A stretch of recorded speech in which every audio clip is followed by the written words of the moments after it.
Build your AI classroom starter kit.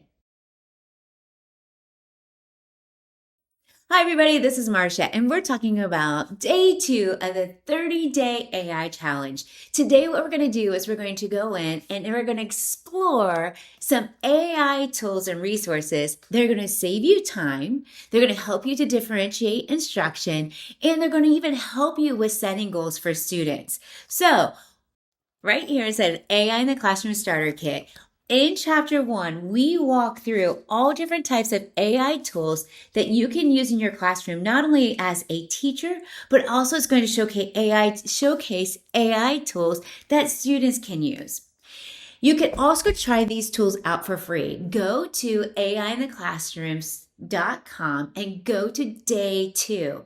We have a PDF that you can go in and utilize that is going to showcase some new tools that you didn't even know existed. Pick one tool, try it out, and watch to see how those different AI tools can save you time. Day 2, the AI challenge. Start by building your AI toolkit.